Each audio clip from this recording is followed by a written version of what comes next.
Okay, so this is for your problem number 25 with the ratio. We didn't talk about ratios in class, so I wanted to just talk about it for a little bit. So I wanted to show you this book first. Okay, so over here it says ratios compare two numbers. They're pretty interesting because even though they can be written in fraction form, they do not have to follow the fraction rules. Okay, so for the example they gave, is they said they've got Katie's CD list. Okay, so she's got 13 rock CDs, 14 country CDs, and 3 classical CDs. So if you're looking at the ratio is comparing two numbers.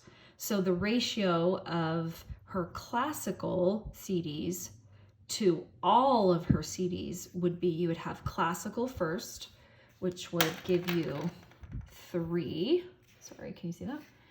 And then you would count up all of her CDs, and that would be your second number. Okay, so it's written with this with a colon in between. It can also be written as a fraction. So if I add 13 and 14, I get 27, and then plus the 3 gives me 30.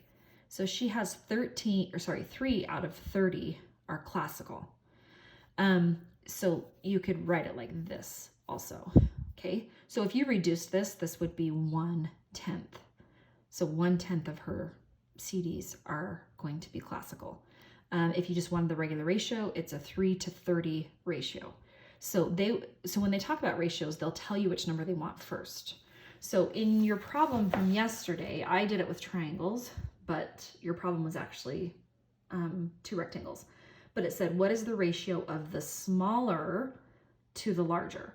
So if you're going smaller to larger, it would be a 2:6 ratio, which means this one is 2, this one is 6. And then if you reduce that, it's a 1:3 ratio because 2 goes into 2 1 time, 2 goes into 6 3 times.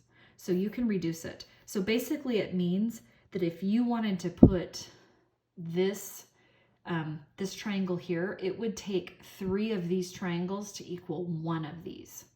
So you have a 1:3 ratio. The 3 tiny ones to fit into the big one. Does that make sense? The big one is 3 times bigger than the small one. The small one is 1/3 the size of the big one, if that makes sense.